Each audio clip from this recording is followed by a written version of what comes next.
Hola, buenas noches.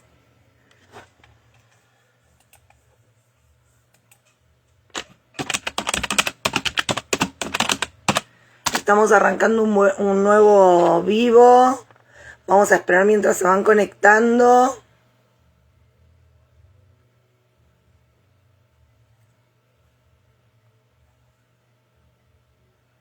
Bueno, ahí veo que se están empezando a conectar. Ya está conectada la invitada. Así que ahora la vamos a invitar.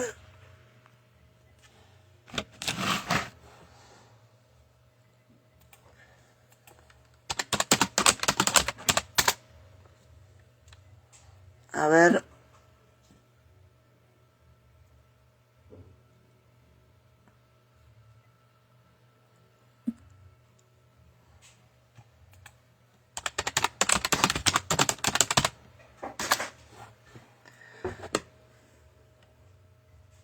Se siguen conectando. Vamos a esperar un ratito más. Así vamos viendo la gente.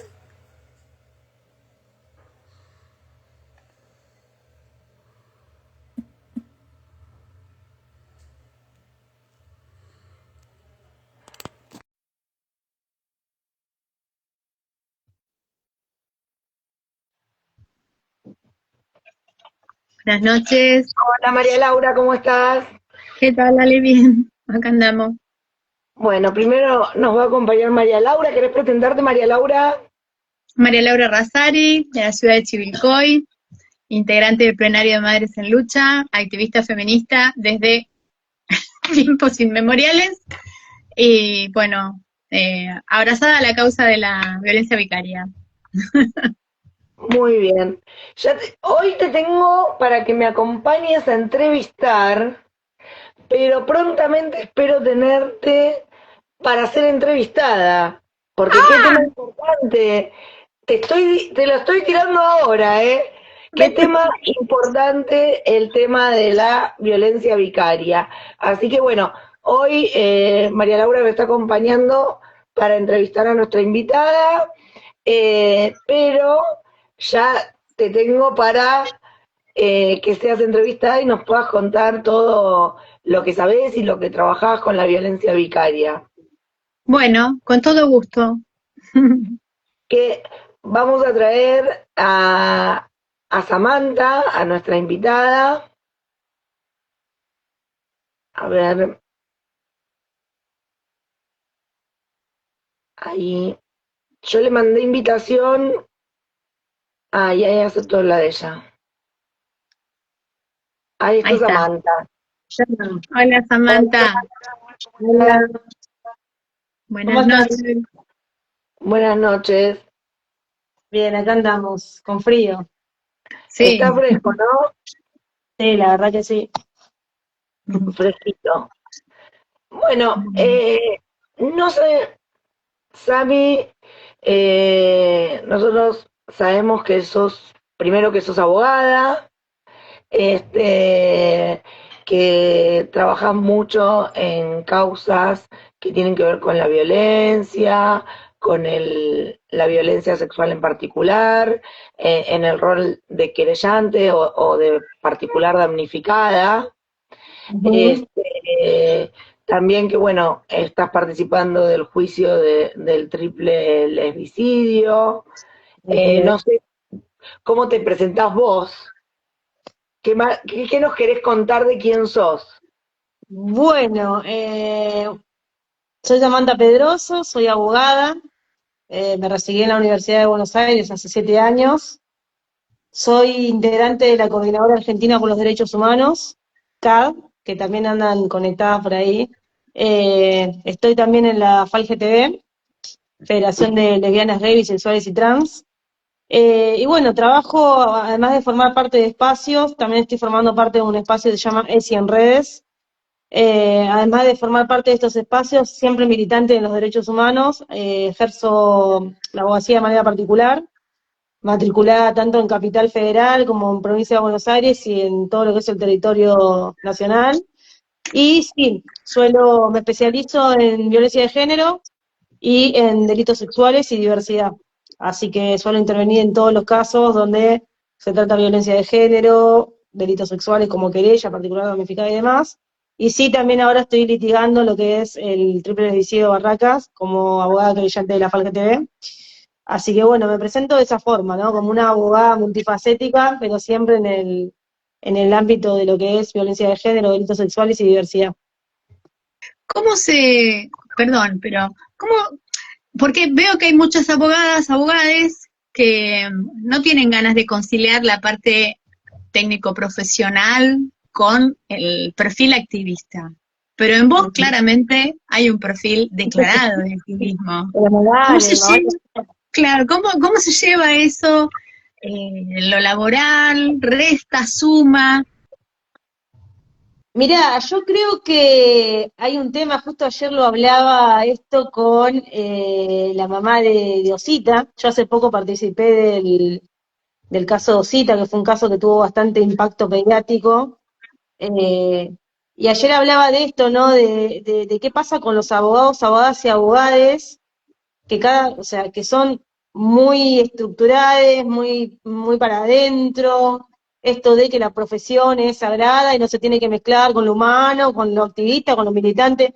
Yo la verdad que siempre entendí la abogacía como una herramienta de transformación. Es una profesión elitista la abogacía, sí, la verdad que sí, pero una vez que te recibís, creo que cada persona elige cómo llevar adelante esa profesión, y yo en lo personal siempre fui una persona muy militante de los derechos humanos y utilizo mi profesión justamente para eso, ¿no? Sea cual sea el rol que me toque ocupar dentro de un proceso penal, creo que es muy necesario, y si me preguntás a mí, yo creo que suma defender con convicción. Y cuando digo defender con convicción, me refiero a defender a las víctimas, de defender a las mujeres, defender a las diversidades, con esa convicción, ¿no? Yo estoy hoy en el triple lesbicidio, soy una mujer, soy lesbiana, lo digo viva voces, no necesito de repente construir otro tipo de perfil, sino que como soy, con lo que soy, voy y lucho por la causa que también me representa.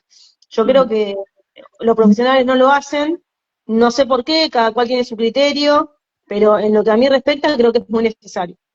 No te ven de la misma manera en los tribunales cuando llegás con toda esta convicción a cuando vas solamente a cumplir un trabajo y te volvés a tu casa. No, no te perciben de la misma forma. Claramente. Mencionaste el caso de Osita, que fue un caso en el que estuviste como letrada que patrocinó a la particular damnificada. Y a mí me gustaría hacerte algunas preguntas técnicas, porque, bueno, fue un caso que aparte de atraer a la prensa y de la mediatización y de la opinión pública y demás, tuvo la particularidad que se desarrolló en un juicio por jurados. Sí. Los juicios por jurados en la provincia de Buenos Aires no son lo habitual todavía. Hay pocos letrados que tienen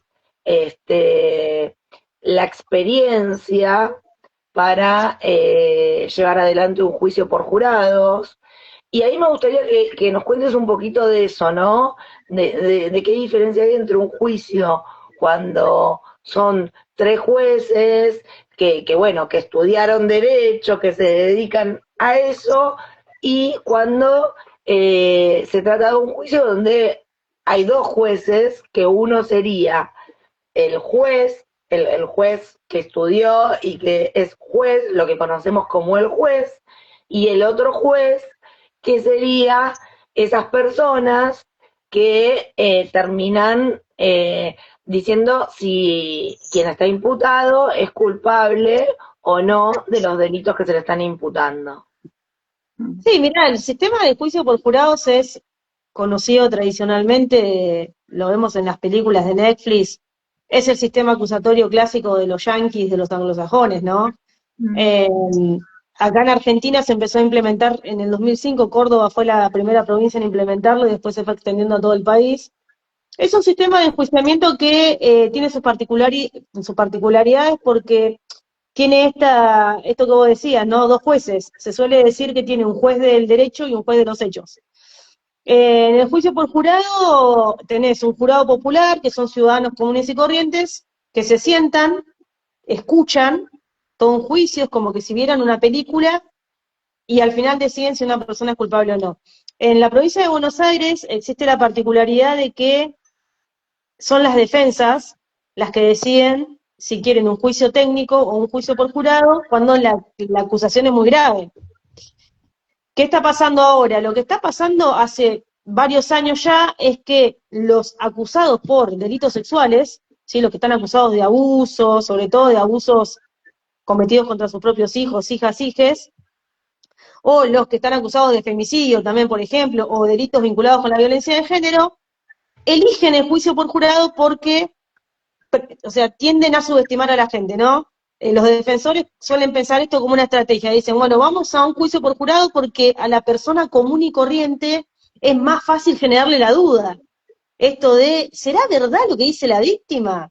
¿Será verdad el abuso? ¿Será verdad lo que está diciendo la madre?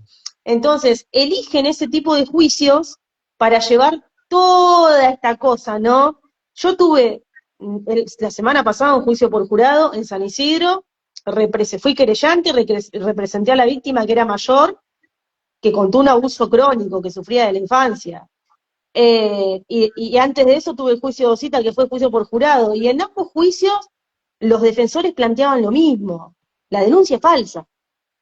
La denuncia es falsa, es la madre, es fulana, es la psicóloga, bueno. Y piensan que con eso la gente va a comprar y va a decir, bueno, pobre tipo, es inocente. Lo que termina pasando en la práctica es todo lo contrario. La gente no es tonta, y cuando la gente ve, y ahí es la importancia de ser un profesional preparado en perspectiva de género, cuando al jurado popular le explicás qué es la violencia, le explicás cuál es la importancia del relato de las infancias, les explicás cuál es el rol de los peritos, cuál es el rol de los psicólogos y demás, terminan declarando culpables. O sea, la gente no es tonta. Sami, además el juez técnico le da instrucciones al jurado antes del juicio para, bueno, que conozcan los tipos penales, para que conozcan cuáles son los distintos, porque a veces no se puede probar toda la acusación, sino parte de la acusación, y también tiene la obligación de darle instrucciones respecto a lo que es la violencia de género, la perspectiva de género y demás.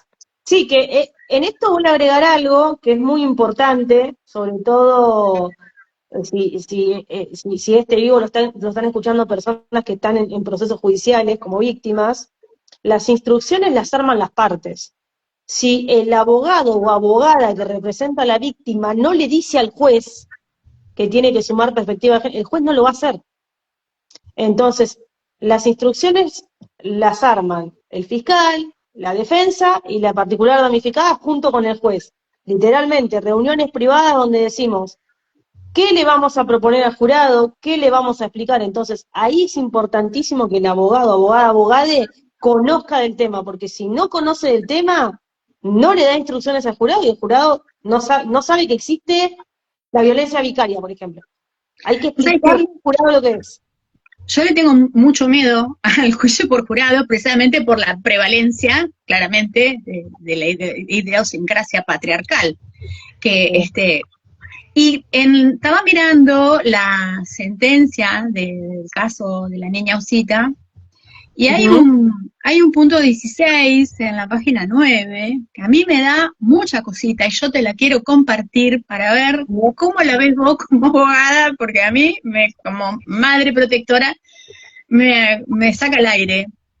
Que le dice, el juez le instruye al jurado, en este caso ustedes deben realizar la valoración de la credibilidad del testimonio de Osita, es decir, determinar si su narración es consecuencia de un hecho vivido, de la fantasía o de la sugestión, a través únicamente de la prueba presentada en el juicio y las pautas de valoración, sin estereotipos ni sesgos de género que les instruí, porque previamente hace una instrucción de cómo evitar los sesgos de género y los estereotipos. Pero esa cláusula, digo yo, ese ítem, que dice Sí, a que, ver, lo que le está diciendo el jurado ahí es que siempre se le dice que ellos tienen que valorar pura y exclusivamente lo que ven en el juicio. No lo que venga de afuera, no lo que le digan los abogados. Ellos tienen que mirar, por ejemplo, la cámara Gesell y decidir ahí, sobre esa base, lo que ellos creen. Ahora, lo que esa instrucción puntual no te trae a colación es que el jurado no solamente que ve la cámara Gesell, a ver, ya de por sí te digo, y esto me lo da un poco la experiencia, cuando el jurado popular ve la cámara Gesell, es casi imposible que no le crean al niño, niña. Es tan impactante el momento en que el jurado ve a ese niño, a esa niña, en esa cámara Gesell y demás, que es muy difícil que el jurado después de ahí salga, y que el jurado diga que fabula o algo por el estilo. Y además, que después de la cámara Gesell se suele traer a los peritos. Entonces, cuando el jurado escucha la palabra de un profesional, donde muchas veces el perito dice no hay indicios de fabulación, lo que significa que el niño no miente, y ahí entra en juego también otra vez el rol del abogado de la víctima. Esto es, poder preguntarle a los peritos de manera clara para que el jurado entienda. Yo, por ejemplo, suelo preguntar, según su experiencia como perito, ¿usted diría que está mintiendo? Entonces, ¿qué me responde el perito? No, no hay signo de fabulación. No hay. ¿Y por qué usted considera que no está mintiendo? Y porque, por ejemplo, se mantiene el mismo relato a lo largo del tiempo, porque el niño o niña también lo ha manifestado en la escuela, lo ha manifestado en el jardín. Entonces, cuando el jurado escucha todo esto en conjunto, muy difícilmente descrea de la palabra del niño o niña. Pero esa instrucción puntualmente, lo que le dice al jurado es que se tiene que guiar por lo que ve y escucha en el juicio y no por lo que salga afuera. Sí, porque afuera alta bataola, ¿no? Y mirá, en el caso de Osita, por ejemplo, teníamos una familia del abusador muy agresiva, me han escrachado a mí en Instagram, entonces teníamos ese lado de, además también pasaba el caso puntual de que la pareja actual del abusador milita activamente, y esto no es un secreto, milita activamente en organizaciones de defensa de los derechos de los hombres, de los varones y demás. Entonces, si el jurado popular de repente si el jurado popular sale, ve o escucha algo, no se tiene que guiar por eso, se tiene que guiar por lo que el niño o niña relató en cámara Gesell. Voy a hacer una interrupción. Por un lado, le quiero decir a la gente que está viendo el vivo que Samantha está abierta a preguntas, así que si nos quieren, hay algo en particular que quieran, aprovechando que tenemos a una abogada con vasta experiencia, si hay alguien que quiera hacer alguna pregunta, no en particular de un caso, ¿no? Pero que le interese conocer algo, las pueden ir dejando y en todo caso las vamos a tratar de ir leyendo. Por otro lado,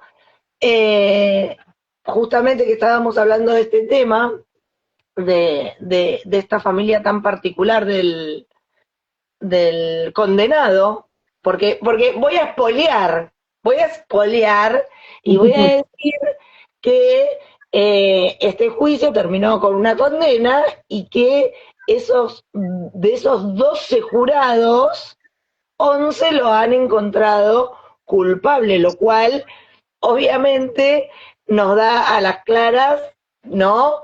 Que los hechos existieron y demás. Y después voy a retomar con lo que estaban hablando porque me pareció muy importante cosas que estuvo hablando Sami para poder hablar del inexistente síndrome de alienación parental. Pero como al mismo tiempo se desvió hacia otro lado y tenemos otra invitada, que en este caso es Mariposa, Mariposa ha sido víctima de agresiones de parte de la familia del imputado, porque también nosotros venimos tratando la temática, ¿no? De la persecución a las madres protectoras, de la persecución, lo quiero contextualizar, de la persecución que reciben las madres protectoras, de la persecución que reciben los letrados que participan en las causas, de la persecución que reciben distintos profesionales de la salud que intervienen en este tipo de causas, ya sea un médico, un psicólogo, bueno, de la persecución que recibe cualquier persona que esté apoyando a la niña, niño o niñe, y en este caso en particular tenemos la persona viviente, la La sujeta protagonista. que nos puede contar cómo vivió ella este entramado que hay entre las distintas organizaciones que se vinieron formando en los últimos años, a raíz de, bueno, de que las mujeres se han animado a denunciar, a partir de que las madres se han animado a denunciar las violencias sexuales contra sus hijas, hijos e hijes. Y bueno, Mari, te escuchamos para que nos des un poco que nos cuentes. Bueno, buenas noches. Primero, muchas gracias por darme el espacio para poder contar esto. Muchas gracias acá a la abogada representante de la Niñosita. En esta oportunidad voy a tratar de hablar con el corazón y no con la cabeza. Muchas veces cuando hablo cuento racionalmente lo que vivo. En esta oportunidad voy a tratar de hablar desde mis emociones y de mis vivencias y sobre todo de mi profunda admiración y respeto absoluto por las madres protectoras. Eso me parece que es fundamental de lo que voy a decir de ahora en adelante.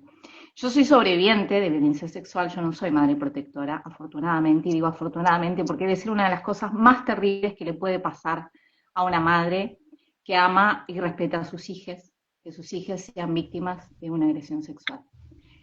En mi camino como sobreviviente, hace algunos años, en el 2019, saqué un libro que se llama El abrazo conjunto, que tiene como origen de haberlo escrito y de haberlo editado, poder colaborar económicamente con las madres protectoras y de sobrevivientes, porque en mis más de 2 décadas de activismo, vi que a las madres y a los sobrevivientes le era profundamente difícil sobrellevar los procesos psicológicos y judiciales en relación a esta temática.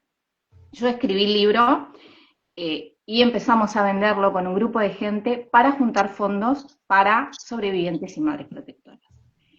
En todos estos años, en más de una oportunidad, he acompañado a madres y también en más de una oportunidad he hecho scratches en mis redes en relación a agresores, y es de lo más común el contraataque de los agresores. Es decir, cuando vos exponés a un agresor, por lo general, no el agresor, sino su entorno, excepcionalmente el agresor, pero por lo general su entorno, y con su entorno principalmente son las madres de los agresores, las nuevas parejas de los agresores, las hermanas, las primas de los agresores, muchas veces las amistades de los agresores, y estas nuevas y múltiples organizaciones de los últimos años que son hijas de Apadelli y de Padres del Obelisco, las organizaciones Apadelli en los 80 y Padres del Obelisco en los 90, organizaciones de violentos y violadores organizados para lograr impunidad.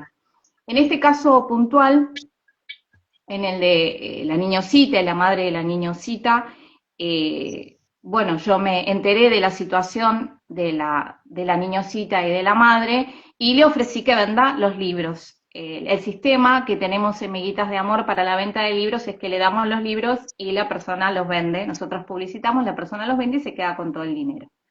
Es una acción que he llevado con otras personas porque hay libros en distintas partes del mundo, un trabajo completamente ad honorem, no solamente mío, sino de muchas otras personas que han vendido libros y le han mandado a las madres protectoras. Muchas madres protectoras que me han pedido los libros se imprimen y les mandamos cajas o le damos libros para que vendan. Es decir, un trabajo de amor como el que hacemos muchas personas en todo el país con esta temática que, para que se enteren los agresores, que lo saben, no nos paga Soros todo esto, es decir, nosotras perdemos dinero defendiendo las causas muchas veces, los activistas y más quienes somos sobrevivientes y quienes hemos vivido esta situación, luchamos porque queremos cambiar el mundo, queremos mejorar el mundo.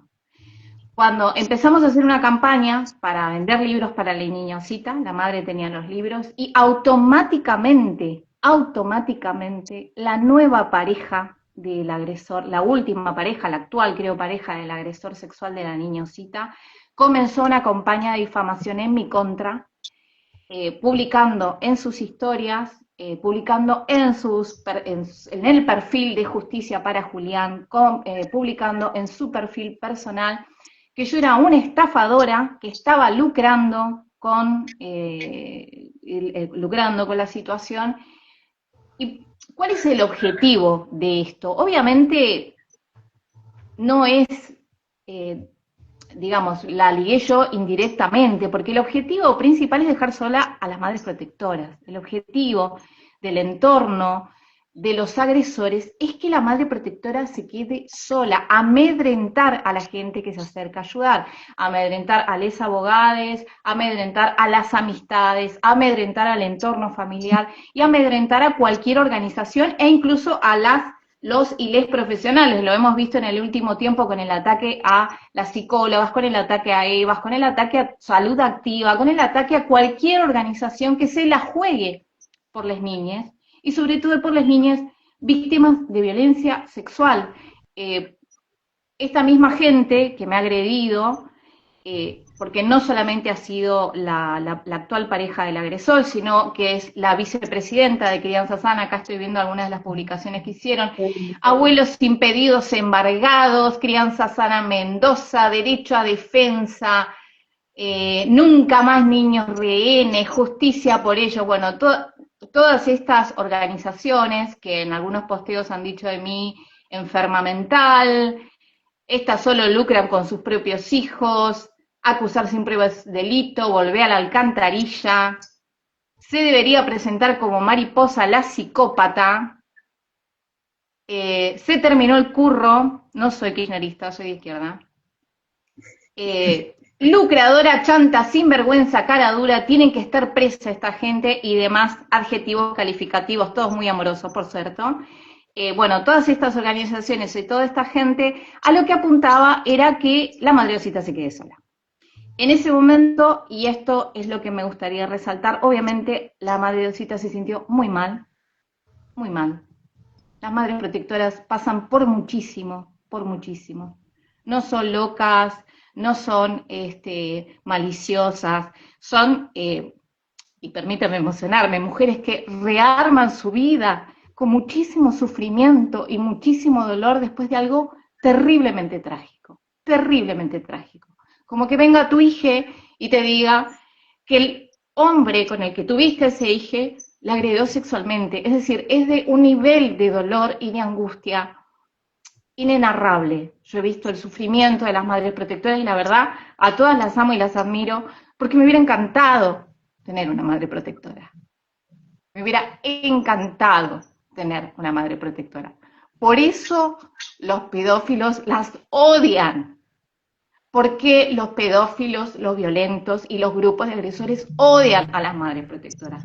Porque las madres protectoras, como la niña Osita y tantas otras madres conocidas y desconocidas de nuestro país, hace la diferencia crucial en el sistema en el que vivimos. Es un antes y un después de que las madres le crean a sus hijas y vayan y denuncien. Y atraviesen la tortura, porque es una tortura, junto con sus hijas, de atravesar un proceso judicial. Cualquier persona que haya acompañado, que haya escuchado, como amiga, como abogada, y la abogada acá presente me lo dirá o lo podrá negar, como psicóloga de una madre protectora, saben el calvario y la tortura que es atravesar un proceso judicial.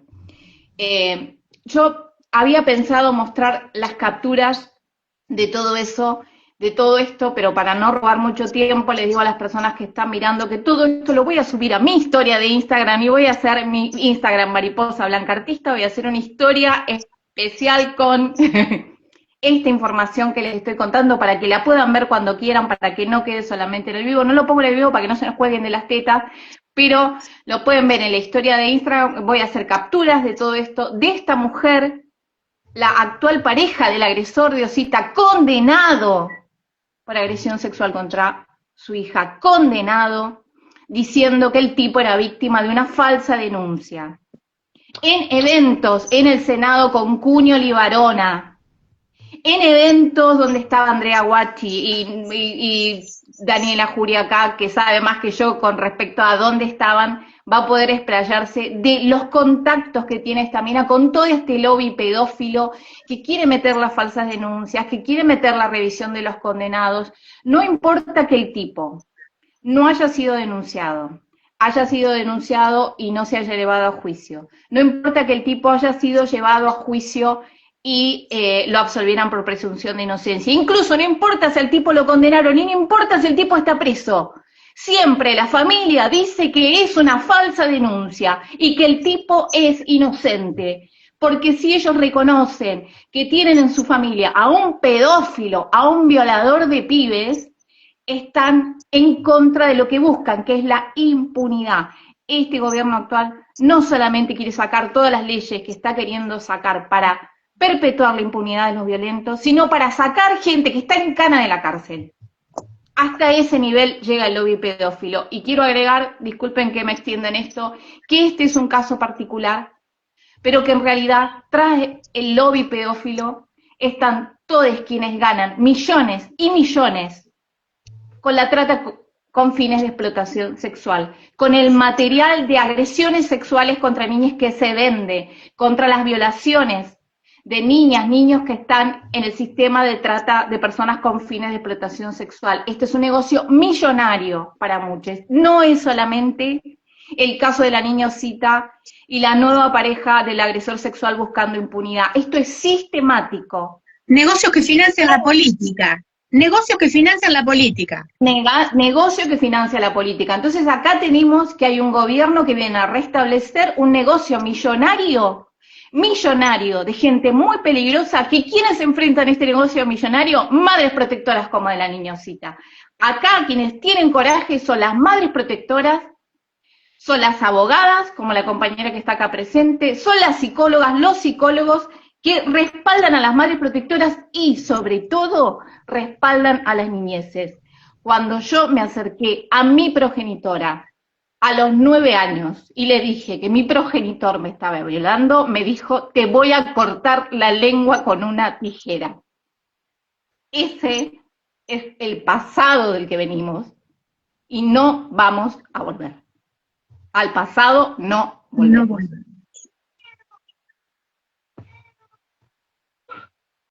Sí, yo vengo denunciando, ustedes saben que vengo denunciando los contactos que tienen los distintos, vamos a llamarlos, vamos a empezar desde denunciados, imputados, a condenados.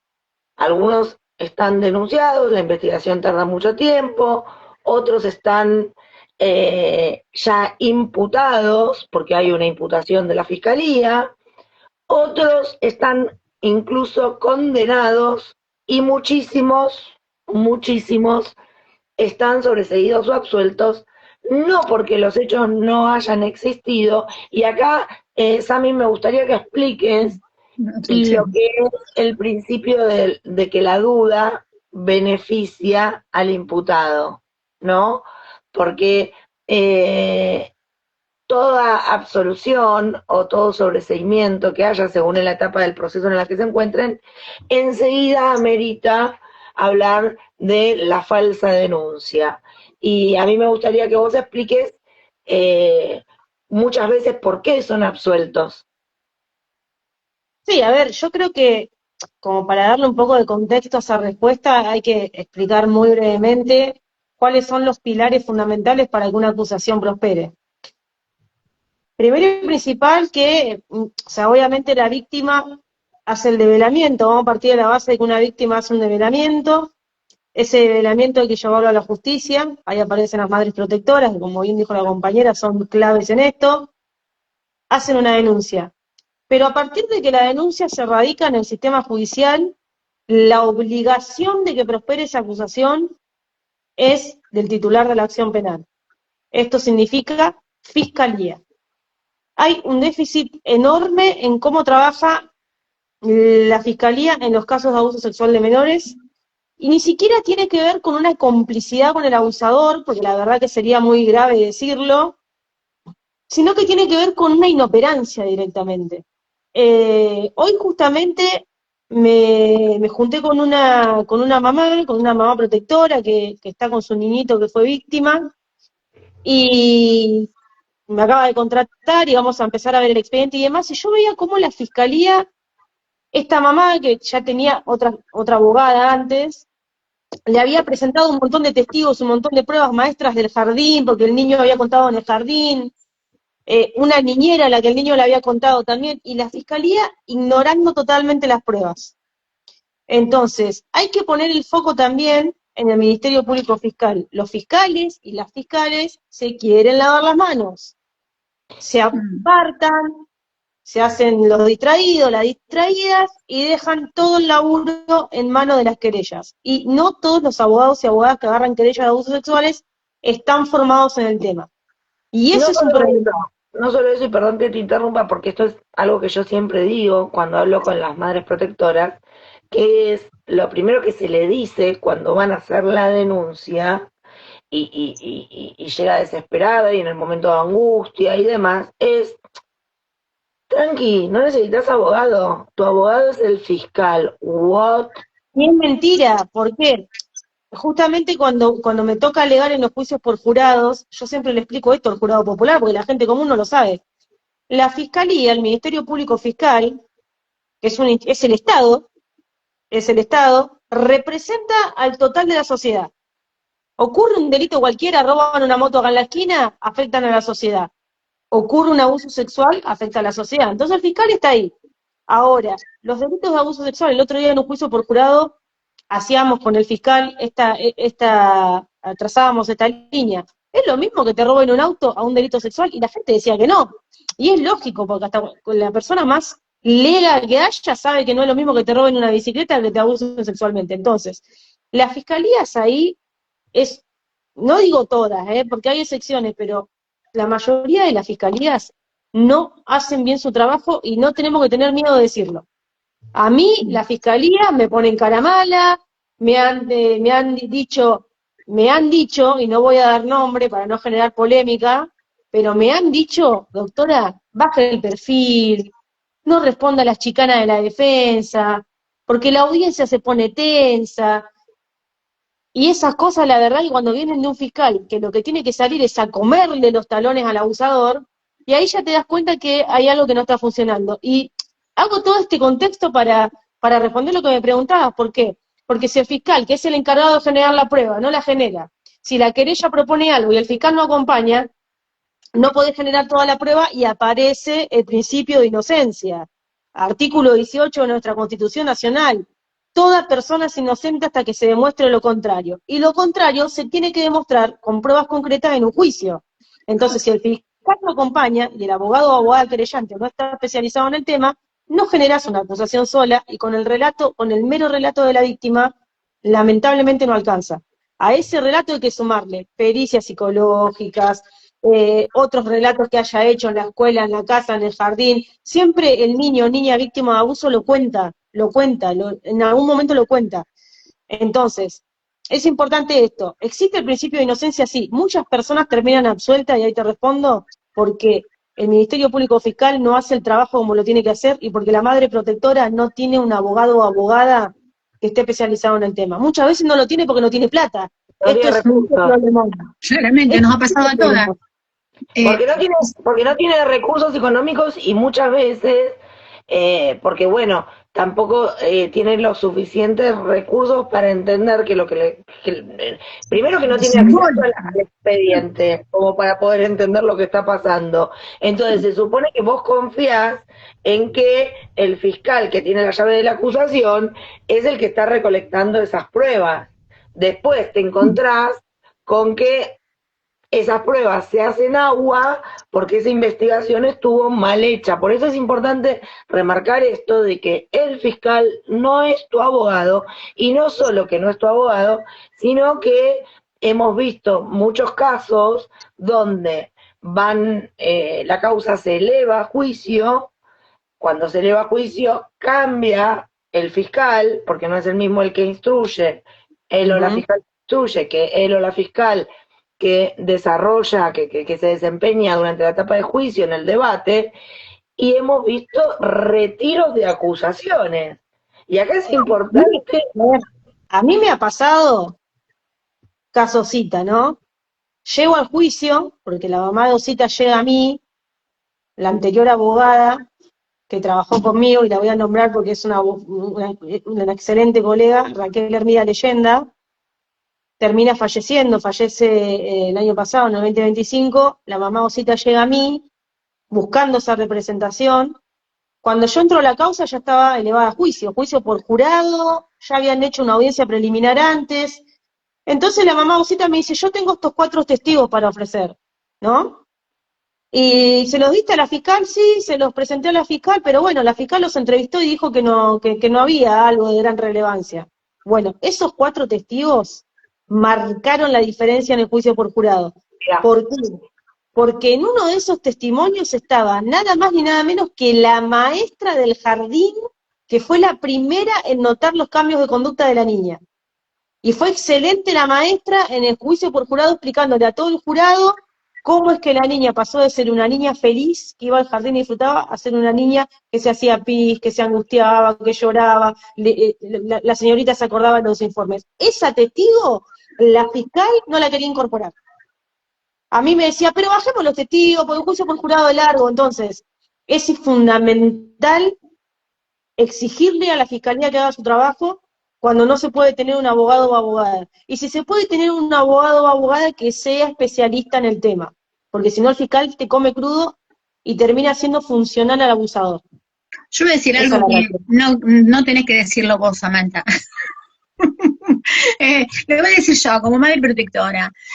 A mí me parece que las fiscalías, cuando tienen ese tipo de comportamientos, son parte del sistema que nos vuelve a instrumentalizar los hijes en el proceso judicial para volvernos a violentar a nosotras las mujeres, porque así como el presidente Milei quiere que nosotras resolvamos el problema de la baja natalidad de repente, que viene desde que antes que yo naciera, y tengo 56 años, el descenso de la natalidad y el envejecimiento de la población argentina, no sé qué le agarró, pero bueno, parece que tenemos que salir a parir, pero en realidad hay una intencionalidad política profunda de destruir a las mujeres, de destruirnos a las mujeres a través de las madres, de destruir la potencia política que tenemos las mujeres.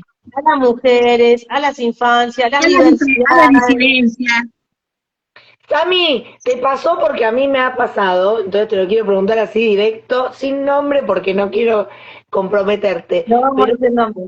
¿Alguna vez en un juicio oral que la fiscal o el fiscal sea el mejor defensor del imputado? Sí, me ha pasado. Mirá, hay algo que voy a mencionar que hay protectora judicializada, lo deben saber, el CUCO, el juicio abreviado. ¿Qué pasa con el juicio abreviado? El juicio abreviado es una negociación que se hace entre el imputado y la fiscalía, ¿no?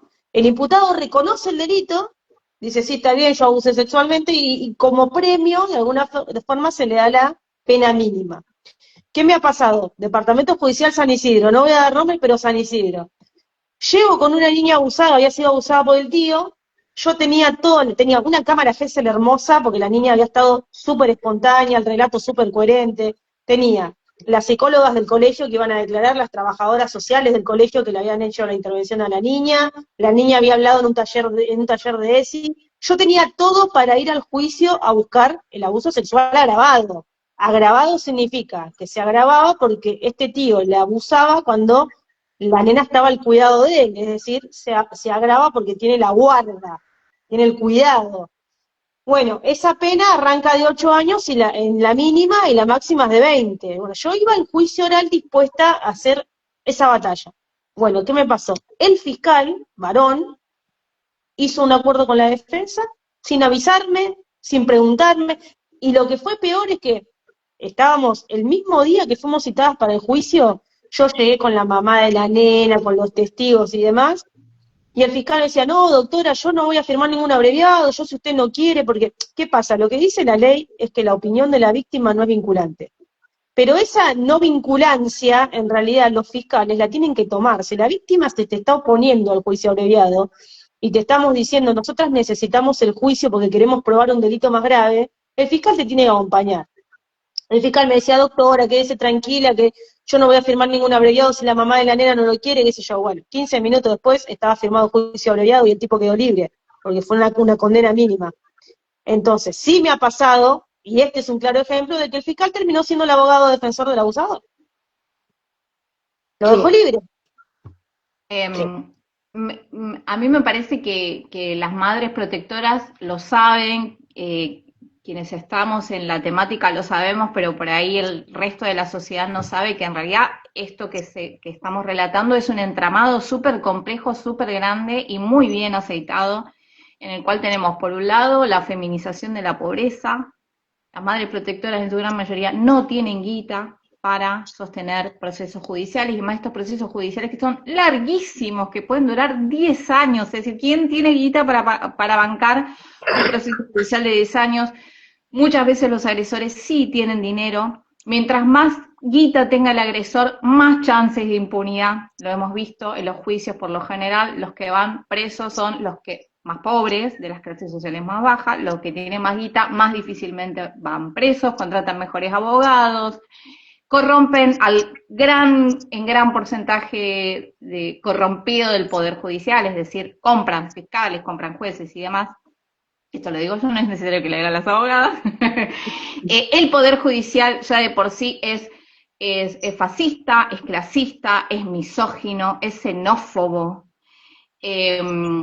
va a tratar muy mal a las denunciantes que sean de clases sociales bajas, a las que son de clase social media o alta y son muy instruidas, también las van a tratar mal, es decir, siempre tienen una excusa para ser misóginos y para maltratar a las compañeras que van a denunciar.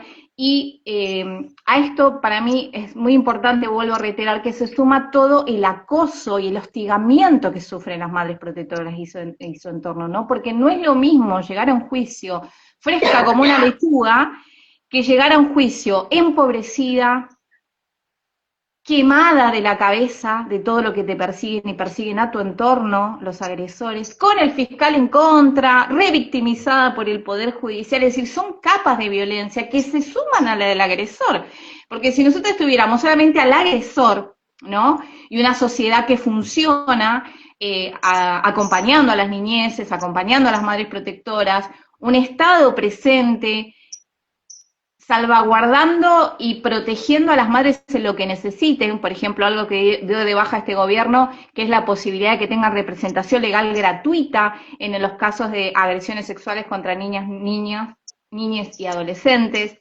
Y si tuviéramos un poder judicial realmente formado, que no estuviera plagado de pedófilos y violadores y violentos adentro, porque cada 2 por 3 algún juez o alguna jueza que deja libres a los agresores y le salta la ficha de que también era un violador, era un golpeador, era una fascista que deja sistemáticamente libres a los agresores. Es decir, acá no hay que olvidarse que los jueces y las juezas que llevan a cabo estos procesos son seres humanos como cualquier otro en un mundo, en una sociedad claramente patriarcal, que también son agresores en muchos de los casos, o apoyan a los agresores. Entonces, creo que es un entramado tan complejo, tan difícil de sobrellevar. Creo que la mayoría de la gente que no ha atravesado por eso no se da cuenta, no se hace una idea de lo prácticamente imposible que es que alguien pase por este proceso si está llevando a cabo una denuncia falsa. Es como, no, loco, es decir, es una piensan que las madres es una locura absoluta, es decir, una locura. Es como la madre protectora no sabía qué hacer. Che, ¿qué hago? ¿Como pochoclo mirando Netflix? Bueno, me voy a hacer una denuncia por violencia sexual contra mis hijas.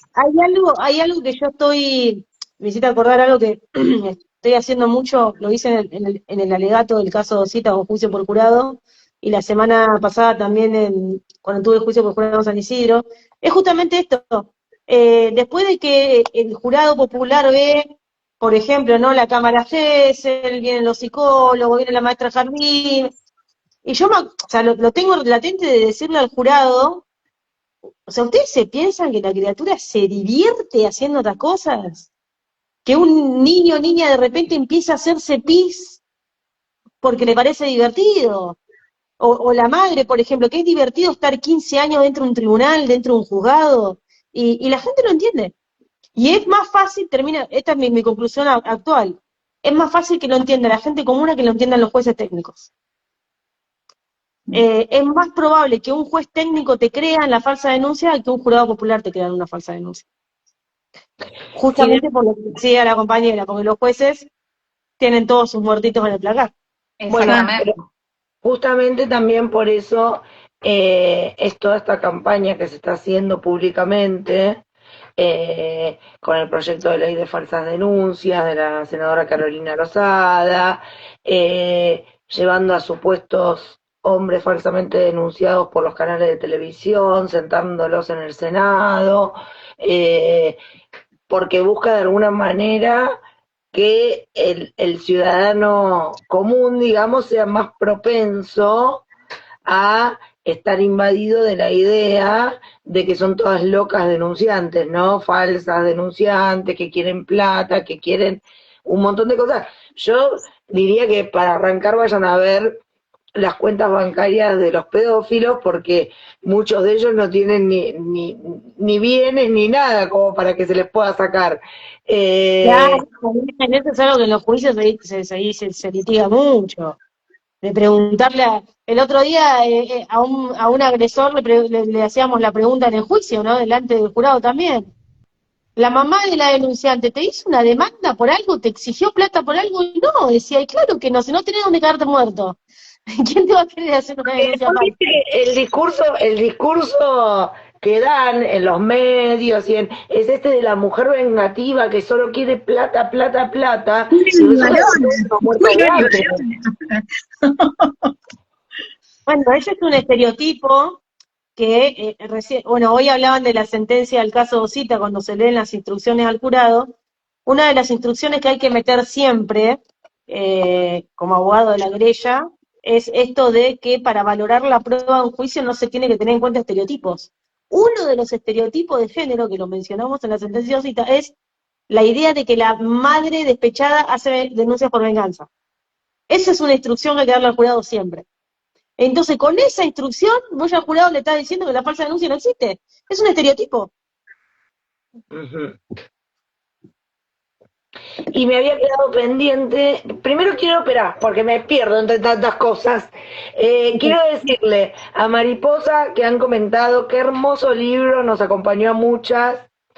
Otro comentario, los que voy pudiendo leer, ¿no?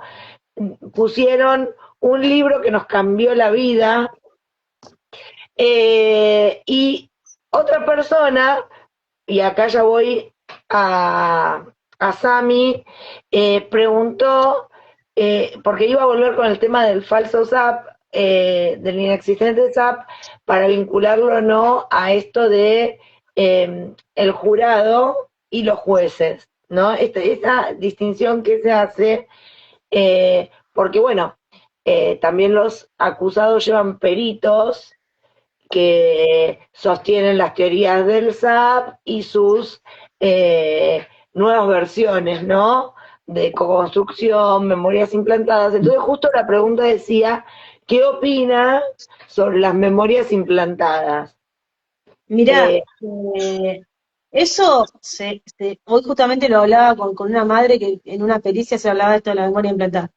En el tema del juicio por jurado en Provincia de Buenos Aires, esto se subsana de la siguiente forma. A ver, por la implantación de la ley Micaela, hay acordadas de la Corte Suprema bonaerense que prohíben expresamente que se hable de el síndrome de alienación parental. Está prohibido. No se puede hablar de eso dentro de un proceso judicial. Ahora bien, ¿qué pasa cuando aparece, no? Cuando el perito hace el informe y lo mete. Bueno, en este caso, el abogado o abogada de la madre protectora de la víctima, o si no tiene abogado o abogada de la fiscalía, tiene que en las audiencias hacer saber al juez que ese bloque de información no tiene que ser valorado, porque está prohibido. Simplemente no se puede. Aunque el perito de parte lo introduzca en su informe, al momento de ir al juicio, nosotros en el caso de Osita, por ejemplo, el juez expresamente lo prohibió y litigamos, lo que significa que todas las partes en audiencia dijimos, no se puede hablar del síndrome de alienación parental, no existe, no se puede preguntar sobre eso. Y si alguien en el juicio lo quería preguntar, oposición, y el juez sacaba la información. Acá me preguntan cómo haces cuando lo mencionan, pero los mencionan con los otros términos, memorias implantadas, co-construcción. Claro, ahí o sea, lo mismo, lo de la memoria implantada, ¿qué sustento científico tiene? ¿No? Le haces esa pregunta en el marco de un juicio, o si estás en etapa de investigación, que era lo que yo le decía hoy a la madre que me consultaba, y es ahí donde aparecen las limitaciones económicas, siempre tener tu propio perito, ¿no? Tener tu propio perito de parte que pueda hacer un informe y rebatir toda esa teoría. De explicar por qué no tiene sustento científico, porque la verdad es que no tiene un sustento científico, son teorías. Y es ahí en donde los jueces tienen la limitación, porque los jueces no pueden dictar un fallo sobre la base de teorías, tienen que dictar un fallo sobre la base de certezas, de cosas concretas. Y es ahí donde los limitas. Pero tenés que tener siempre alguien de tu lado que te discuta eso desde el campo de la psicología. O a ver, un abogado no puede discutir en el campo de la psicología, un perito psicólogo. Y tienen que ser peritos psicólogos con perspectiva de género, de infancia, de niñez y demás. Que son justamente los que en estos momentos están siendo atacados, Exactamente. Sí. denunciados. Y porque el perito a ver, justamente tener tu perito de parte te garantiza que la defensa no pueda venir con sus peritos a decir cualquier pavada, porque han dicho, yo me acuerdo y traigo el caso de Osita, porque bueno, creo que ustedes lo han seguido, han leído la sentencia y demás. En el caso de Osita trajeron al perito de parte de la defensa, el informe del tipo era hablar de teorías de Lacan, de esto de los recuerdos, había hablado algo de que la madre manipulaba, algo de abuso psicológico habló, de abuso psicológico hablaba en el informe. ¿Qué se hizo? Como tuvimos la suerte de tener una perito de parte, una gran perito de parte, Alicia Castro, hicimos un informe bien concreto, rebatimos esa cuestión y al momento de ir al juicio, en las audiencias, se le planteó al juez, doctor, esta información no es información exacta y certera, es una teoría, una especulación por parte del perito, entonces no puede entrar. Y el juez con buen criterio la excluyó. Pero, lamentablemente, hay que tener esas herramientas. O mínimamente que el fiscal te la garantice. El tema está que, como dije hoy, el Ministerio Público Fiscal no va a hacer este trabajo por las víctimas. No lo va a hacer. A mí me gustaría, si me permiten, como estamos hablando de el inexistente síndrome de alienación parental y sucedáneos como la co-construcción y demás, para las personas que vean este vivo que no sepan qué es el síndrome de alienación parental, que es un invento de un pedófilo confeso, que es Richard Garner, que inventó esto en la década del 80, si mal no recuerdo, para los primeros litigios en Estados Unidos en relación que fue preso por pedófilo. Gracias Malala por esa info.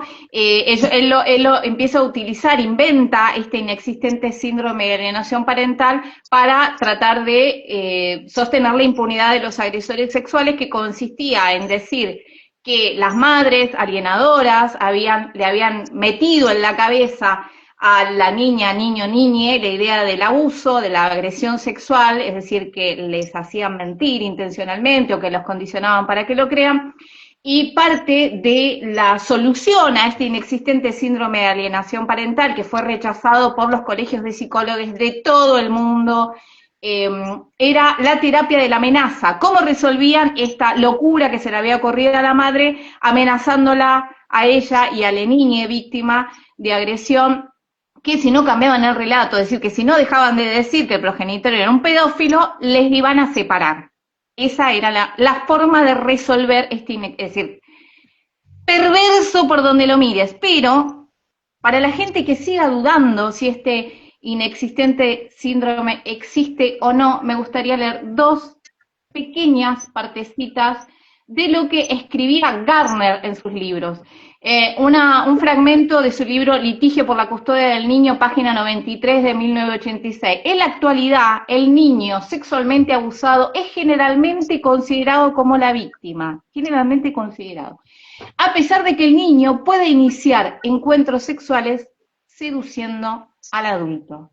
Esto decía Richard Gardner, el creador del inexistente síndrome de alienación parental. Otra parte, muchos defensores de los niños son charlatanes y o psicópatas o incompetentes. Ahí ya iniciaba Richard Gardner la costumbre de de contraatacar a quienes protegían a las niñeces. Y si me permiten, voy a leer algo peor todavía, si es que puede haber algo peor a esto que leí, que es algo que ataca directamente a las madres protectoras. Estamos hablando de la década del 80 a Estados Unidos, esto fue lo que después vino a Argentina.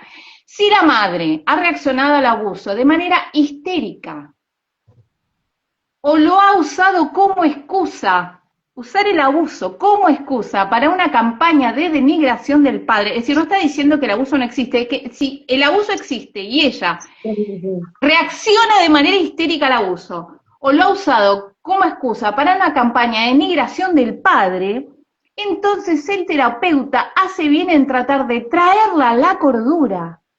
Su histeria contribuirá al sentimiento del niño de que se ha cometido un horrible crimen y por lo tanto disminuirá la posibilidad de todo tipo de acercamiento con el padre. Uno debe hacer todo lo posible para ayudarla a poner el crimen en una adecuada perspectiva.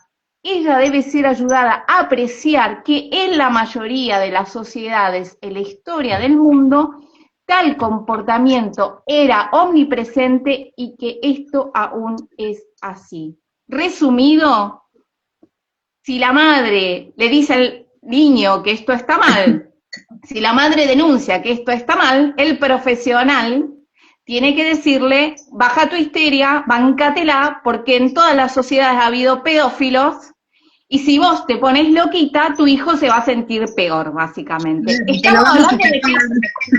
Estamos hablando de que él no dice si no existió el abuso, la violencia sexual. Estamos hablando de que él dice, si existió, hay que bajarle la locura a la madre, que reacciona mal ante algo que lo han hecho todas las sociedades. Este era Richard Gardner, el inventor del inexistente síndrome de alienación parental, que es lo que utilizan Crianza Sana, Fundación Currelli, bueno, todos estos pobres papis víctimas de falsas denuncias, sí están agarrados con uñas y dientes al síndrome de alienación parental inventado por este tipo y a sus sucedáneos. Esto es patriarcado puro y duro, una verga, básicamente. Entonces, pero hay que repetir que esto es antijurídico, que como que la justicia no lo puede utilizar en Argentina, que ya, claro, que ya se ha expedido.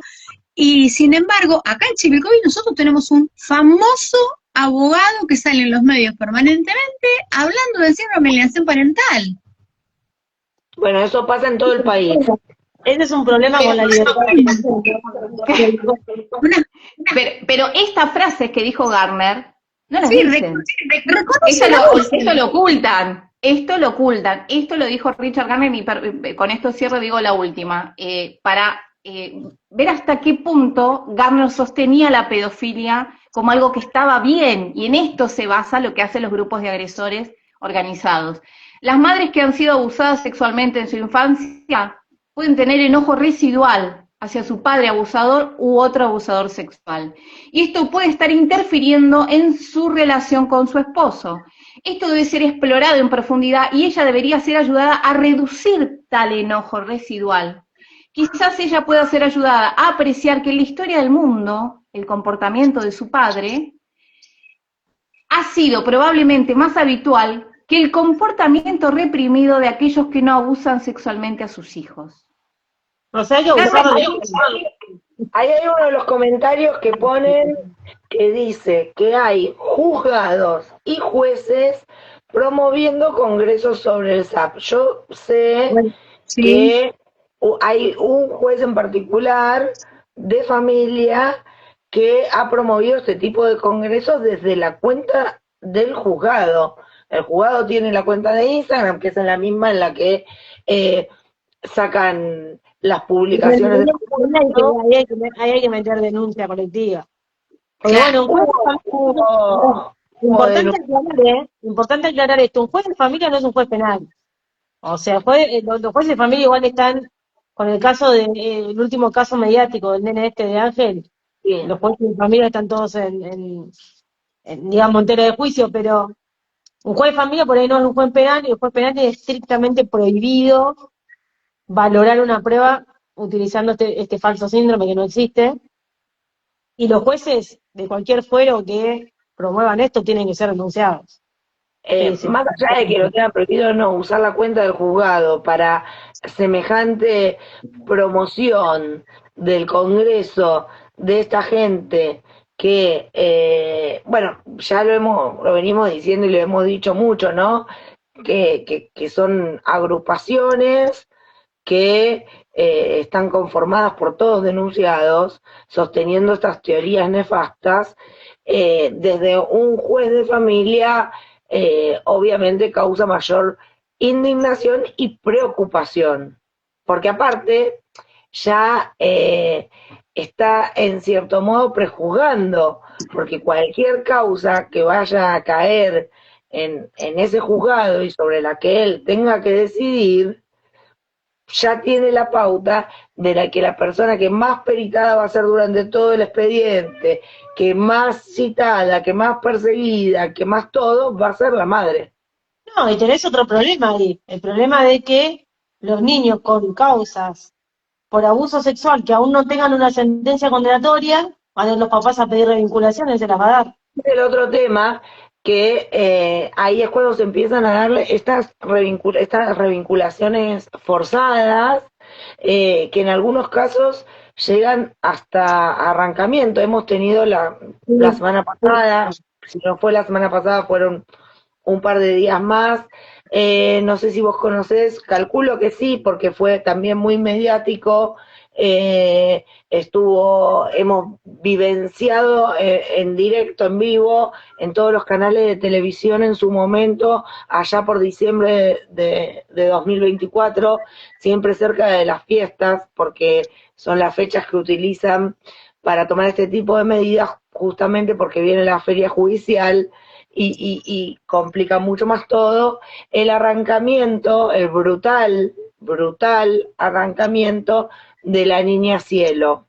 Sí, no la entrega de la Niña Cielo a los abuelos paternos en este último mes se llevó adelante el juicio contra el abusador, porque la niña fue separada de su mamá aplicando estas teorías, ¿no? La teoría de la amenaza de Gardner, que lo que propone justamente es separar a ese niño o niña de su mamá, o de la figura protectora, que generalmente son las madres, y entregarlo a la otra parte como que eso le va a solucionar la vida, porque está siendo objeto de este comedero supuesto de cabeza de la madre, y que le hace decir cosas que es imposible que diga un niño, una niña que no vivió, pero bueno. Se llevó a cabo el juicio contra Purgoni Zavala, creo que es el apellido del imputado, y particularmente se dio todo lo contrario a lo que venimos hablando respecto de la fiscalía, y lo quiero resaltar porque tres juezas mujeres absolvieron a este señor, diciendo que no alcanzó la prueba, y el fiscal apenas conoció, ¿no?, esta absolución, al ser preguntado, porque es un caso que si bien se mediatizó a nivel país, justamente por este brutal arrancamiento de Cielo, también tiene gran cobertura dentro de lo que es la provincia de Chaco. Apenas salió, él con un convencimiento total dijo, yo estoy convencido de la acusación que hice. Dijo que iba a apelar, que estaba convencido de la acusación y habló muy bien en distintos medios periodísticos. El fiscal se llama Abogado, porque cuando la gente trabaja bien también hay que resaltar, ¿no? Quiénes son, de quiénes estamos hablando.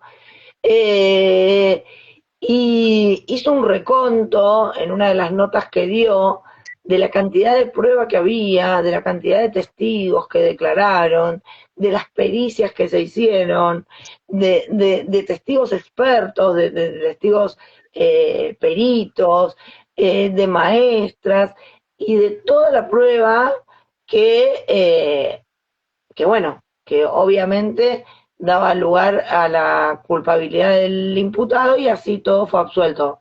El fiscal, bueno, iba a apelar, pero todo esto viene a cuento de el tema de las revinculaciones forzadas y que como hasta en esos casos se llega al extremo máximo de separar a un niño, llevarlo a la casa donde ese niño, esa niña está contando que fue violentado, porque la denuncia de la niña Cielo hablaba justamente eh, de violencias sexuales sufridas en el domicilio de sus abuelos. Y justamente cuando se da ese arrancamiento, aún estando el padre elevado a juicio, el progenitor, porque no es padre, pero no los podemos llamar padres, eh, aún estando elevado a juicio, llevaron adelante ese brutal arrancamiento y la llevaron a vivir a la casa de los abuelos, que era el lugar donde habían sucedido los hechos. Obviamente, más allá de los daños que causa la violencia sexual en niños, niñas, adolescentes e incluso en personas adultas, por supuesto, este tipo de medidas, que eran las que propiciaba Gardner,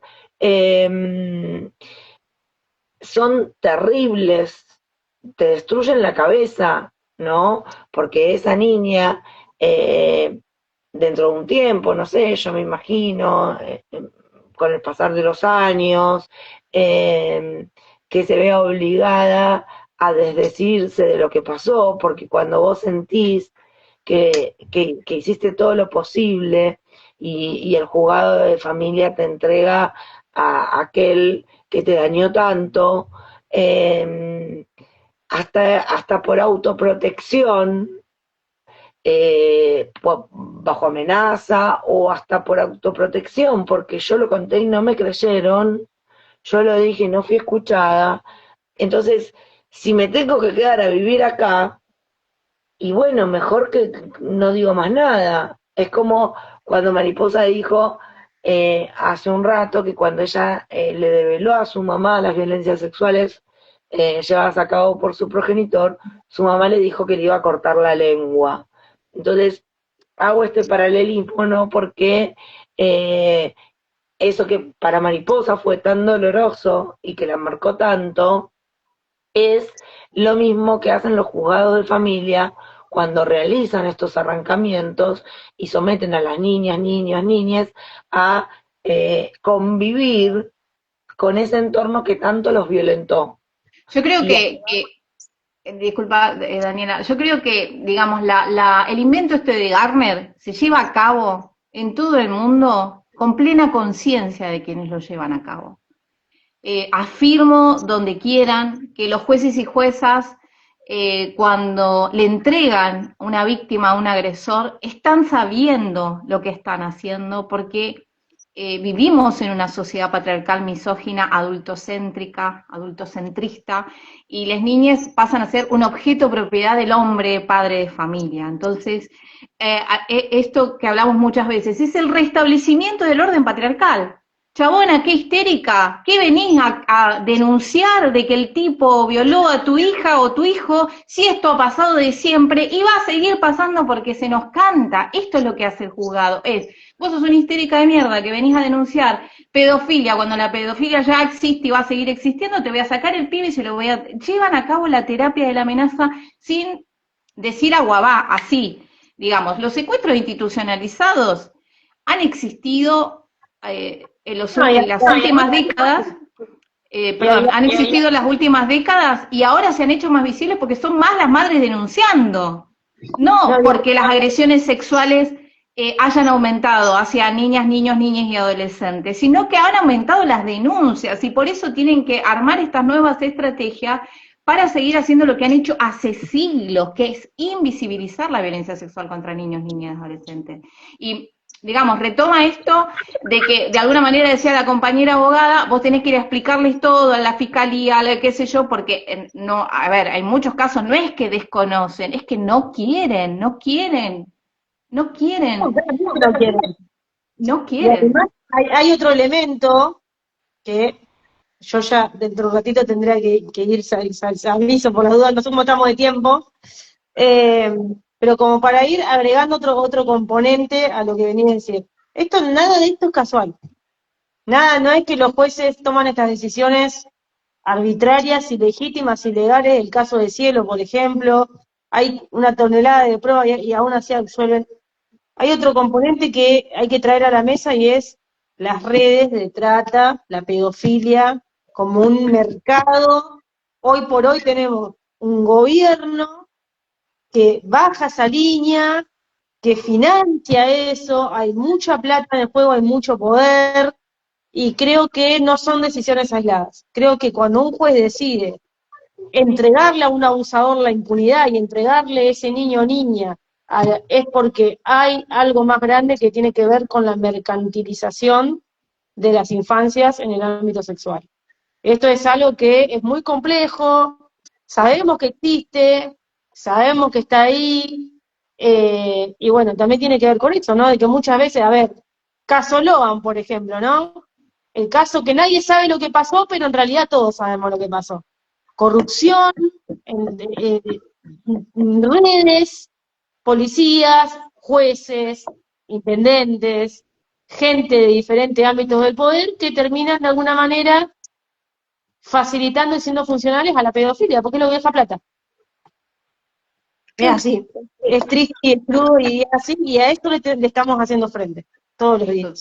Sami, por lo que entiendo, te queda un ratito muy cortito para acompañarnos y a mí me parece que es muy importante, muy interesante que nos cuentes, aunque sea brevemente, cómo va el juicio que estás llevando adelante ahora, porque también, bueno, es un grupo absolutamente vulnerable y que expliques por qué sos parte de esta querella, cómo estás interviniendo y demás, porque no quiero que te tengas que ir corriendo y no nos cuentes.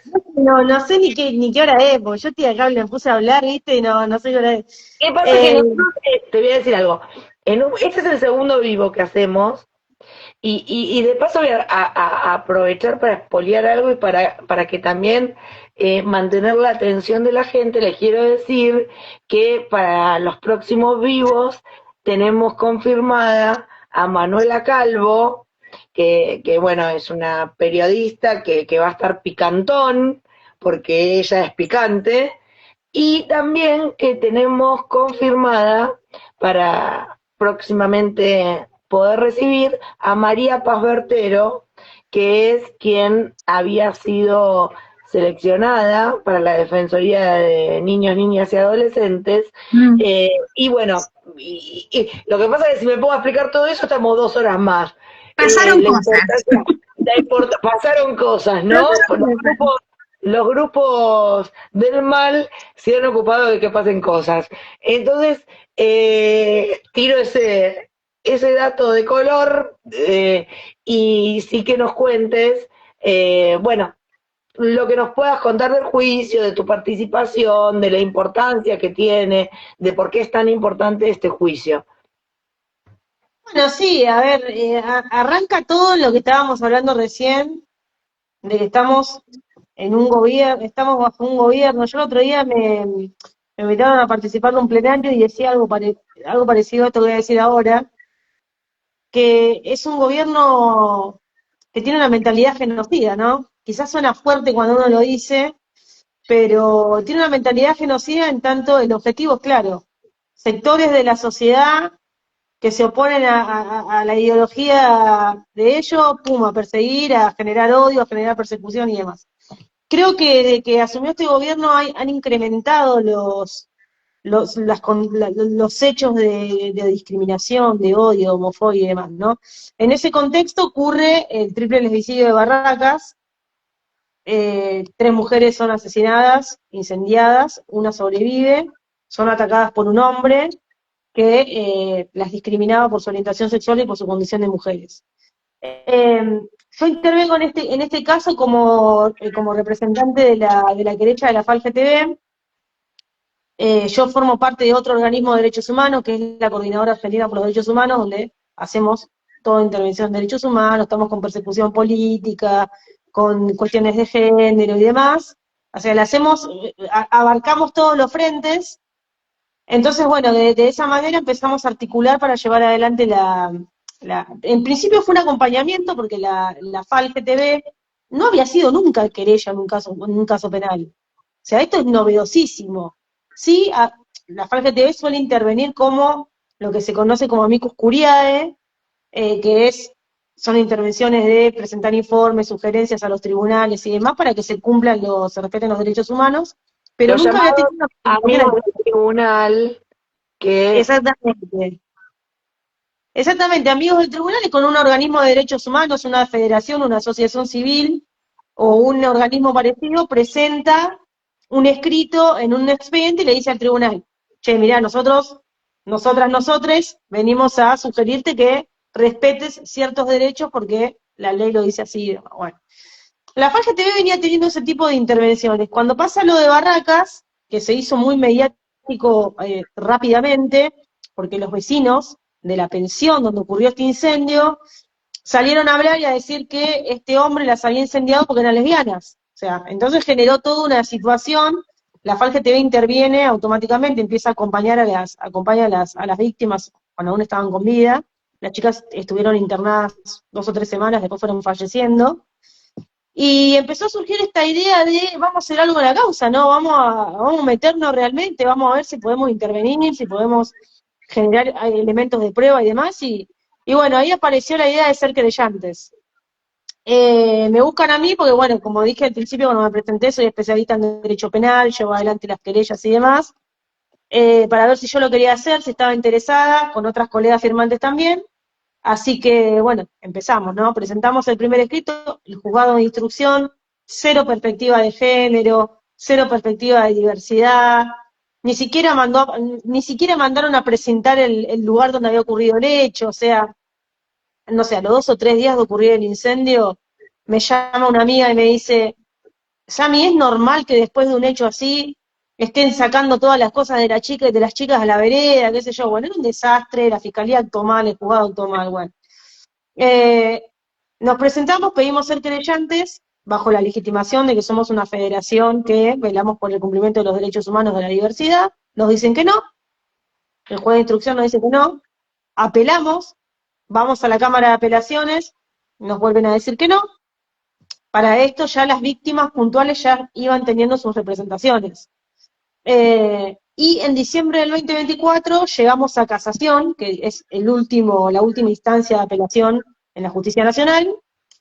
Y bueno, veníamos presentando recursos por escritos de 30, 40 páginas, bueno. Entonces yo agarro y le digo a María Rashid, la presidenta de la FAL, le digo, pidamos una audiencia oral. Es lo último que nos queda por hacer. Le digo, si nos van a rebotar, que nos reboten, pero vayamos a pelearlo oralmente. Porque yo suelo tener ese perfil de ir al frente, no me importa si reboto contra la pared, o sea, voy al frente y fuimos a una audiencia oral y pudimos explicar en casación cuál era el deseo de la FAL-GTB, que era representar la colectividad, ¿no? O sea, esta idea de que este ataque a estas 3 mujeres por su condición sexual, por su condición de mujeres, en extrema situación de vulnerabilidad, porque también es importante mencionar que estas mujeres estaban afrontando una situación de vulnerabilidad económica, habitacional y demás. Entonces, que no era un crimen solo en perjuicio de ellas, sino también de toda la colectividad, ¿no? A raíz de discursos de odio que bajaban de arriba. Nos escucharon, nos aceptaron y a partir de ahí logramos el precedente de ser querellantes en esta causa. Hoy por hoy estamos en el juicio y tenemos nuestra acusación, hicimos nuestro requerimiento de elevación a juicio, presentamos nuestra acusación y vamos a acusar al final y vamos a pedir pena. Esto es muy novedoso porque la Federación no lo había hecho hasta este momento. ¿Cuál es la importancia de que estemos ahí? Justamente, primero que nada, que la colectividad tenga su propia voz dentro de la justicia. Esto es muy novedoso. De hecho, el juicio se está transmitiendo, lo están pasando por YouTube, porque desde la FAL lo pedimos. Es importante que la sociedad controle este juicio, porque este hecho no fue un hecho aislado, sino que fue un hecho contra 3 mujeres en el marco de un odio sistematizado y generalizado. Y tal es así que después de que ocurrió lo de Barracas, al año siguiente, cuando el presidente da ese famoso discurso en Davos, donde dice que ser homosexual es una enfermedad mental, ocurre otro intento de lesbicidio en Cañuelas. Hoy por hoy yo también me encuentro como abogada en este caso, estamos en juicio también, entonces como que ocurren estos ataques en el marco de un plan sistematizado de un gobierno que dice, las mujeres, falsa denuncia, las tortas, hay que prenderla a fuego, los gays son todos enfermos mentales. Entonces, dentro de ese contexto tan violento, la gente común y corriente que está en sus casas, que tiene odio, que tiene frustraciones personales, se ven empoderados y hacen estos ataques. Entonces, lo que hizo justo Fernando Barrientos, que es el imputado contra estas 4 mujeres, Andrea, Roxana, Pamela y Sofía, no fue un hecho aislado, sino que fue un ataque a sus proyectos de vida, a sus formas de vida, a sus formas de mostrarse públicamente, y eso afecta a toda la colectividad LGTB. Por eso es tan importante que hoy la FAL tenga su lugar en la acusación. Y va a ser tan importante cuando hagamos el alegato, y va a ser tan importante cuando pidamos pena. Porque además, estamos buscando la aplicación de la calificación del crimen de odio, que está en el 80, inciso 4 del Código Penal. Es un homicidio agravado porque no solamente que mató a 3 personas, sino que las mató porque odiaba que sean mujeres y odiaba que sean lesbianas. Entonces, que eso quede en una sentencia judicial sería un impacto muy importante en este momento que estamos viviendo como sociedad. Sí, una herramienta jurídica. Así es.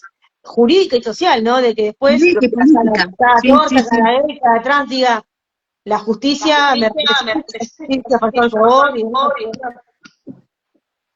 Me parece excelente lo que comentás y además esto creo que a los 15 días, no sé si lo recuerdan, a los 15 días aproximadamente, o muy poco después que asumió este gobierno, en un colectivo a una compañera, acá en Cava creo que fue, pero no estoy segura de la ubicación, que estaba con un pañuelo verde, la empezaron a golpear por ser feminista, no sé si se recuerdan, ¿no?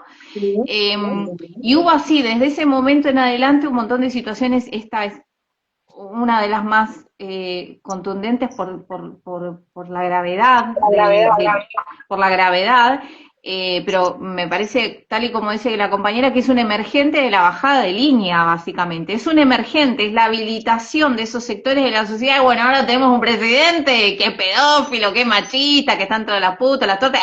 Bueno, ahora aprovechamos, ¿no? Porque total el Estado no lo va a frenar. A mí Y me que parece fue cerrando también los pocos lugares de contención que había para cualquier problemática. exactamente. Miren, hoy les quería contar algo que me parece muy importante en relación a lo que decía la compañera del momento histórico. Hoy estuve a la mañana en el homenaje que le hicieron a Nina Brugo por los años hace que tiene el Encuentro Nacional de Mujeres, que transformó su nombre en los últimos años, ¿no? Bueno, ella es la que ha participado en todos los encuentros del inicio hasta ahora. Y en ese momento, una de las personas que presentaba el evento dijo algo que yo venía escuchando de algunas compañeras, compañeros, compañeres, decir algo así les digo no lo que opino yo, sino lo que dijo esta persona, que a mí me dejó reflexionando, decía que a veces hay luchas que por momentos como que se ponen de moda y después eso ya no está así. Ella dijo como que percibía que en un momento tener el pañuelo verde, ser feminista, se había puesto entre comillas de moda. Esta era la sensación de esta persona que presentaba el evento. En realidad como creo que intentaba demostrar que en un momento éramos muchas más saliendo a la calle, marchando y demás, y en los últimos años menos, y ella daba su opinión con respecto a este momento y decía que en los momentos más difíciles, es donde más pasión, más amor, más fuerza y más esforzado, perdón, es llevar adelante la lucha. Creo que ella trataba de dar su visión de las cosas como antes de la pandemia, estábamos todas en las calles, o muchas más que ahora en las calles, y cómo, bueno, la pandemia y demás. Yo tengo mi visión de que esto claramente no se debe solamente a la falta de ganas de muchos compañeros en estar en la calle, sino justamente al ataque hacia los bolsillos, al ataque psicológico. Es decir, hay compañeras que no están marchando porque se han suicidado, hay compañeras que no estaban marchando porque se enfermaron de cáncer y no tienen para los remedios, hay compañeras que no están marchando porque les secuestraron a les hijes y no pueden ni salir a la calle. Es decir, creo que hay muchas compañeras que no pueden hacer nada porque no pueden hacer nada, porque están en una peor condición que la que estaban antes de la pandemia. Pero sí coincido con esta... Sí, decime. No, y te iba a decir, sumado a lo que estás diciendo, me parece no menor, hay que mencionar el plan de disciplinamiento que llevó a cabo este gobierno. O sea, esto es, muchas compañeras no marchan por todo esto que vos decís, y mucha gente no marcha porque los miércoles los jubilados los están matando a palos cada vez que marchan. 100%. Entonces, como que el derecho a la protesta es uno de los derechos más cercenados por este gobierno. Me toca también, yo soy parte de la Red Federal de Derechos Humanos, defendemos a las personas que detienen las marchas, y es impresionante la cantidad de gente que las detienen solamente y ni hablar de la represión. Este gobierno, desde que se restauró la democracia, es el gobierno más represor que hay. Lo de Pablo Grillo es una demostración del nivel de violencia que maneja este gobierno. Entonces, no se marcha porque también se tiene miedo. Y está bien que se tiene miedo. Justo, mira, vos comentaste esto y acá una compañera pone miedo, que es un factor muy importante. Imagínense las madres con sus hijas, muchas es decir, corro el riesgo de ir y que me pase algo a mí, le pase algo a mis hijas, es decir, es un plan sistemático. Pero lo que sí rescato de lo que decía esta compañera es que en estos momentos es donde más tenemos que unirnos, las que podemos, las que quedamos como podemos. Entonces, lo que hicieron ustedes de presentarse, me parece de una maravilla en este momento, que realmente les quiero felicitar, porque tener el coraje, la persistencia, las ganas de hacer esto en este momento. La capacidad de articularse, porque convengamos que está todo el mundo implotado, y hay que tener hay que tener un don para conquistar a las personas para que estén en esa. 10 de 10. Es un montón, chicas, es un montón. Es un montón, sí, sí. Así que quería, digo... también la convicción, ¿no? O sea, obviamente estamos en un contexto súper jodido y es muy difícil. Y también lo mismo cuando uno va, todo lo que hablamos anteriormente, ¿no? Yo les decía cuando recién arrancábamos el vivo, las madres protectoras que tienen recursos, a ver, me han llegado consultas en los últimos meses de madres que me decían, yo estoy con un abogado que no tiene perspectiva de género, pero yo le tengo cariño, quiero que me lleve el juicio. Vayan a los juicios con gente que tenga convicción, porque no se puede pelear un juicio de estas características, ni el lesbicidio, ni un abuso sexual infantil, no se puede ir a medias, porque estás luchando contra un sistema que está con una ideología totalmente diferente a la tuya. Entonces, hay que buscar representaciones como ese fiscal que mencionaban. Obviamente hay fiscales que hacen muy bien su trabajo, pero hay que estar preparados y preparadas para ir al frente, y que después te van a llegar 500 mensajes como la novia de Canali, la mujer de Canali, amenazándote, diciéndote de todo. Pero bueno, me parece que el momento lo amerita. Sí, hay gente que tiene miedo, pero bueno, los que no tenemos miedo tenemos que ir al frente, no nos queda otra. A seguir luchando entonces, a seguir luchando, compañeras, compañeros y compañeras, ¿no? A seguir luchando, como podamos, y nos juntamos como podemos. Y sí, obvio. No queda otra, es así. Bueno, no sé La qué verdad que más, un placer. qué mayor información le podemos sacar, ¿sabes? No, me parece que está más que bien. O la Yo, buscamos ir a comer, no sé, a me parece, descansar. Que hoy tuvo sí. audiencia, hoy tuviste audiencia de juicio, ¿no? Nada, más que nada el descanso, porque bueno, hoy tuvimos audiencia justo por el triple lesbicidio, así que imaginen que yo estoy terminando mi jornada laboral hoy. No Claro, quería, claro. no quería faltar a este vivo porque me parece súper importante intercambiar. Obviamente que siempre estoy a disposición para volver, sobre todo Ya porque te vamos a hacer volver, no te preocupes. Porque antes Sí, me habilitás. embrollé cuando dije lo de los próximos vivos, pero lo que yo quería decir originalmente, y creo que no dije, es que los vivos estaban pensados para ser de 1 hora. No sé cuánto hace que estamos conectadas, pero las 1 hora chicas, 40. bueno, cuando tiramos la idea de empezar con los vivos, porque los consideramos fundamentales para también poder llevar información y para también poder seguir peleando en esta, que no sé ni cómo llamar, en esta realidad en la que vivimos, en la que no sabemos ni qué nombre ponerle. Las chicas decían, porque son varias las integrantes del plenario, algunas damos la cara porque somos caraduras, otras tam- colaboran desde otros lugares porque muchas tampoco pueden exponerse porque tienen causas judiciales abiertas. Pero bueno, la idea original era que durara 1 hora.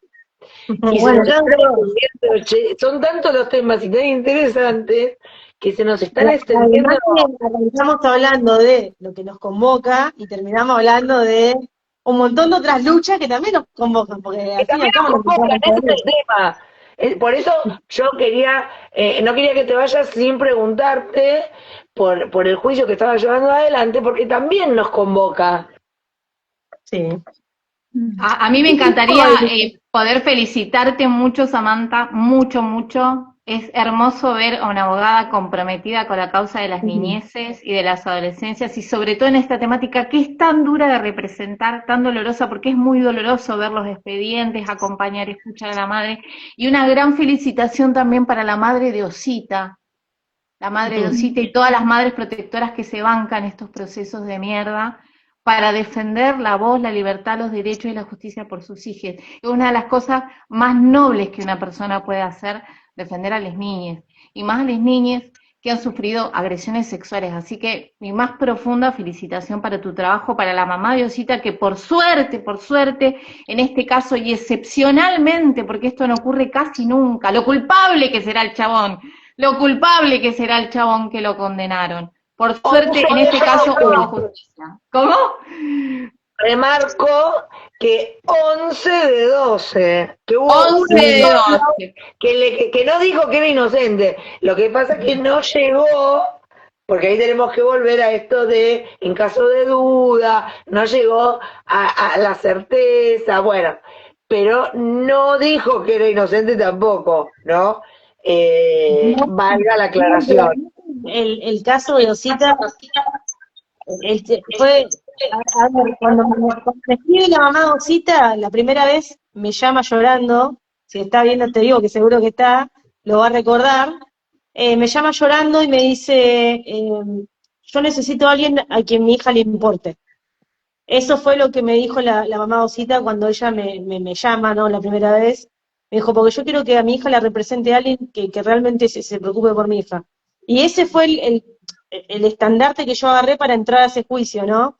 Y durante el juicio pasaron muchas cosas que quedaron para la anécdota. A ver, por ejemplo, la mujer del tipo se sentó como testigo y yo le pregunté, ¿vos pertenecés a alguna organización que defiende personas inculpadas por delitos sexuales? Y me dijo que no. Mintió en el juicio, mintió delante del jurado, pero cuando termina el juicio, para los que no saben, una vez que los abogados, los fiscales, la defensa, hacemos los alegatos, al imputado se le da la posibilidad de decir sus últimas palabras. que no tiene que ver con el juicio, sino que puede ser una expresión de deseo, una catarsis, no sé, puede decir lo que sienta, ¿no?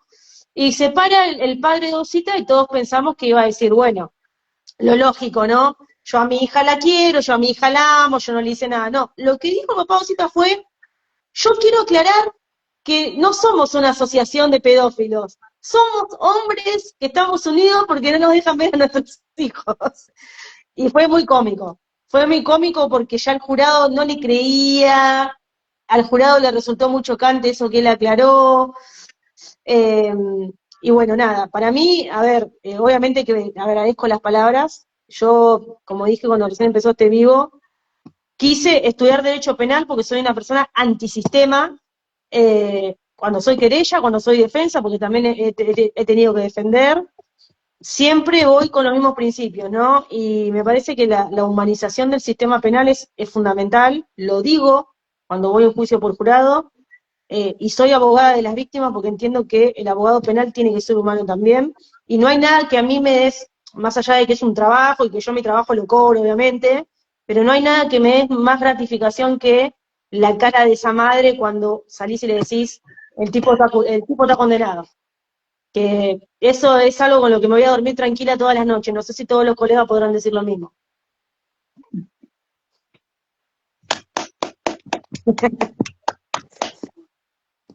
Así que, Espectacular, así que, Samantha. Lo tuyo todo es tamaño familiar.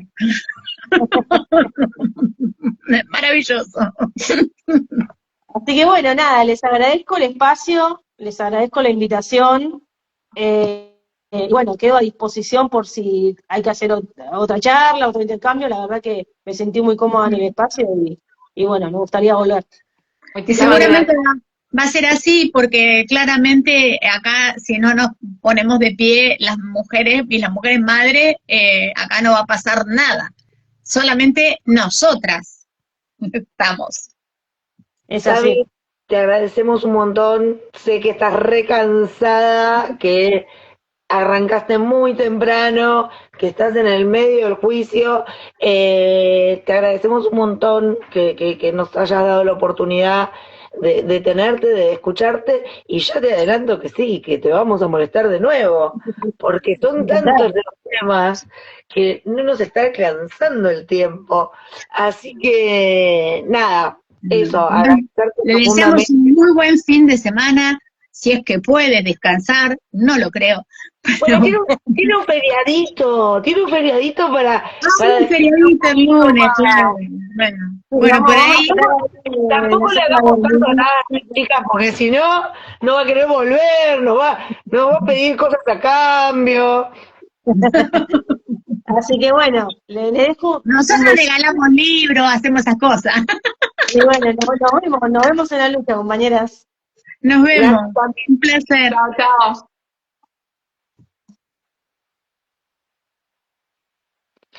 Bueno, chicas, vamos a ir Bueno, finalizando. Gracias a ustedes también por estar. muy A, buen trabajo, compañeras. a Muy vos, buena.